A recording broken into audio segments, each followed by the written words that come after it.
I had gaps. I was missing about 8 teeth between the upper and lower. Big gaps in my teeth. I couldn't eat.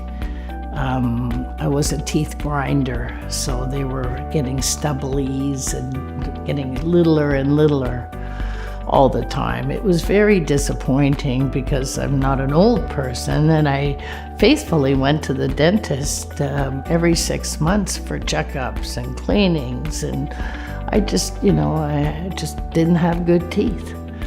So I had to make a decision. I couldn't eat half the things I wanted to anymore. I couldn't eat any crunchy vegetables. I had to have softer potatoes. And that's when I decided that, you know what, it's time I sought out some help. Dentures were gonna be the only way I could correct my mouth.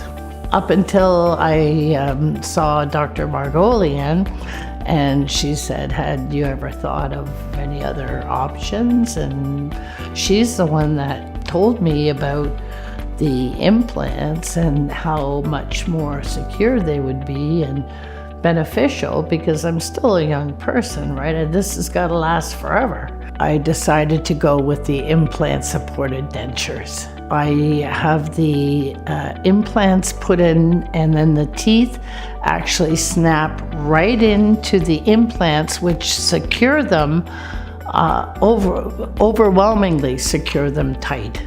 I don't have to worry about any slipping or falling out. Even my tongue can't move them. Well, I'll be honest with you, my before picture was probably the last biggest smile I ever made. And that was only because my girlfriend was taking it for me. I really did not smile anymore. I was forever just like this. I talked like this. I always had my hand in front of my mouth. Never opened my mouth. So now, even at this point, it's like I love to smile, like I'm smiling again. That's the best gift of all.